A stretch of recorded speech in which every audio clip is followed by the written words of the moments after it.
প্রায় 10 মাসে যে ঘটনাগুলো বাংলাদেশে ঘটলো সেই ঘটনাগুলোতে কিছুটা হলেও নিঃসন্দেহে আমরা একটু সন্দিহান হয়ে পড়েছিলাম শেষ পর্যন্ত কি দেওয়া হবে।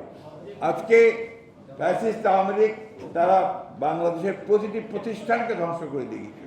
সবার আগে যেটা দরকার হয় মানুষের মন ও মননশীলতা পরিবর্তন, যে আমরা যারা লড়াই করেছি, আমরা যারা নতুন বাংলাদেশের স্বপ্ন দেখছি, আমরা যারা নতুন বাংলাদেশের দিকে এগিয়ে যেতে চাচ্ছি, প্রায় 10 মাসে যে ঘটনাগুলো বাংলাদেশে ঘটলো সেই ঘটনাগুলোতে কিছুটা হলেও নিঃসন্দেহে আমরা একটু সন্দিহান হয়ে পড়েছিলাম শেষ পর্যন্ত কি দেওয়া হবে।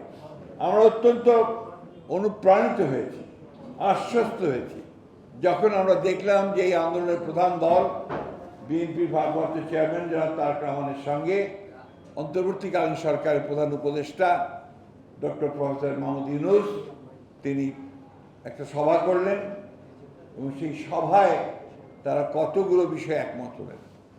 এটা নিঃসন্দেহে আমাদের সকলের কাছে একটা অত্যন্ত আশার বার্তা সামনে এনে দিয়েছে।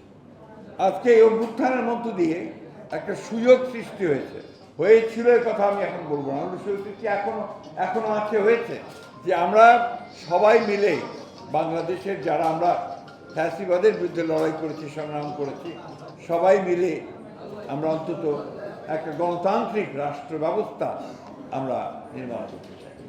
পত্র পত্রিকা মিডিয়া তাদের নিজের প্রয়োজনে তারা বিভিন্ন রকম কথা বলেন, লেখেন। এরপরে সোশ্যাল মিডিয়া আছে, তারা তো মনের মাধুরী মিশিয়ে গোটা জাতিকেই আপনার একে উজ্জীবিত করেন, আবার আপনার নিমজ্জিত করেন। এই বিষয়গুলো এখন আমাদের গা সওয়া হয়ে গেছে।